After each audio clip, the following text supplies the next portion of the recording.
Hello, everyone, and today we have a special guest, Josh. Hey. Hey, man. So, Josh, is it true that you've been living on your own since you were 18? Yeah. Cool, cool. Can you tell me one of your crazy stories you've had since you've been on your own? Alright. Alright, let's get to it. So, when I lived in California, country, me and my friend decided to buy some mushrooms, and we took them in the afternoon, and then we went to this party where we didn't know anybody, and we sat there for a while, looking really goofy, and then these people who lived at the house we were at, who we didn't know, they started saying stuff like, "What the hell? You got these two kids here who are tripping out? What the fuck's up with that?" So,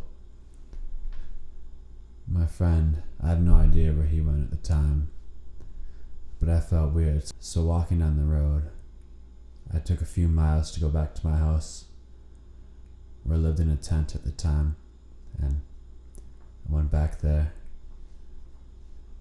and I piled up a bunch of clothes on myself, probably like 4 or 5 layers of like shirts or something, and I laid down on my bed. I listened to Jimi Hendrix's Electric Ladyland. I couldn't stop laughing, but then when I got done, I walked out to my car, turned it on just so that I could have the heat, and then that's when I realized what was really going on, and what I was supposed to be, what I was meant to be.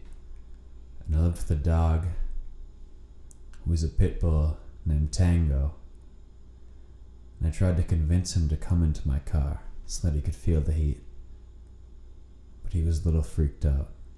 And I remember at the time I wrote some lyrics that said, "This is what you're doing. This is what you need to do.